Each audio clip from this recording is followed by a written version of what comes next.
morning, friends. In this session, we are going to talk about the most important part of our body nowadays, which has become as eye.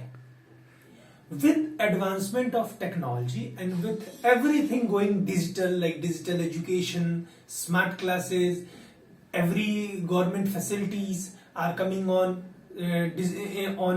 mobile, internet, and everything, we have been seeing that the problem with eyes are increasing day and night, and with every single passing day we can see that the problems are rising.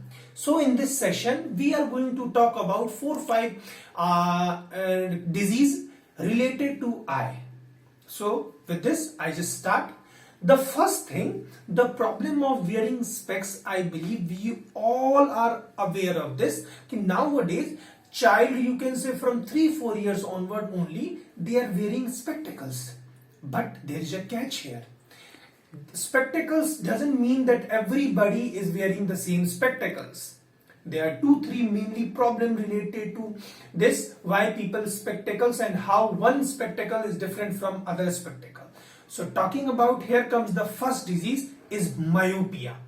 As the name suggests, myopia means that the person will be able to see clearly the passage or the vision which is nearby, but he or she will be having a problem in seeing a distant vision.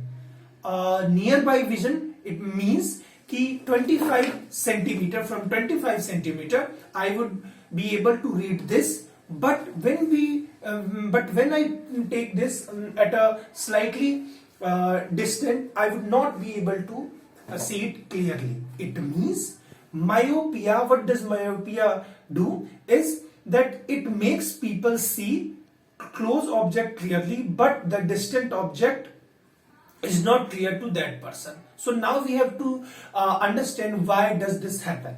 So in eye, suppose like in eye there is a structure called retina. It is same as we see a screen in theater.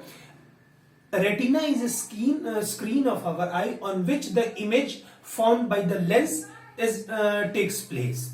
When this retina doesn't picturize the distant image, means the image sent by the lens is, suppose this is retina and a normal eye visualize all the image here, but in the case of myopia the eye doesn't picturize the image here, but it tends to picturize that image far away from that distance, suppose yahan on this time. So now what type of lens we want? The lens which will further direct the image formation from ahead of retina to on retina.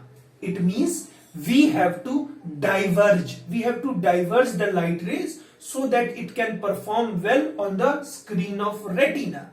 And for diverging, for that matter, for diverging the light rays, we use concave lens. That's why the person which is suffering from myopia will be wearing a minus number spectacles, which is concave lens.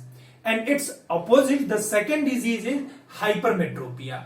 Similarly, like I have said, this is the retina. In myopia, the formation of image is just ahead of the retina. It means the divergence has a problem. In hypermetropia, suppose this is the retina, a normal image must visualize on this, but in hypermetropia this image takes place behind this.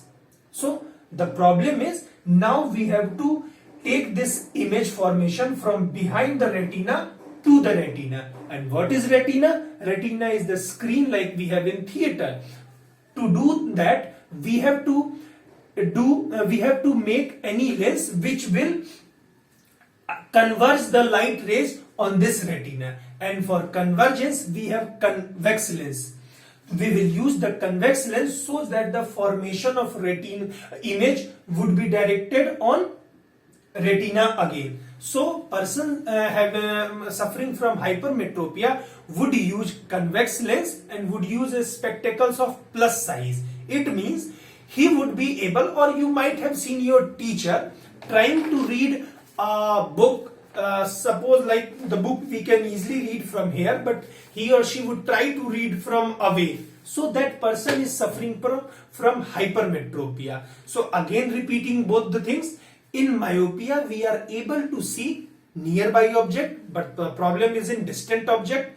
In hypermetropia we are able to see the distant object, not the nearby object. To make it more clear, myopia has a small spelling, so we can see the small distance object clearly. In hypermetropia, it has a longer spelling, so we can see the distant object very good. The third case is presbyopia, which is more of a age-related problem. In this, the case I have declared about myopia and hypermetropia. In this, since it is an age problem, the person suffering from presbyopia has a problem of both hypermetropia and myopia. So in this sense, we use bifocal lens. The upper portion of the spectacles would be concave and the lower portion would be of convex. And it is an age-related problem. Generally, it doesn't occur in adult. It can occur. So I believe, to wind up, I just want to repeat once more that myopia, you can see the nearby object clearly, not the distance. In a distant object, in hypermetropia, you can see the nearby object very hazily, but see the clearly the distant object. In myopia, we can use concave lens for divergence. In hypermetropia, we can use convex lens for convergence, and in presbyopia, we have to use both the lens. Thank you. Hope it will help.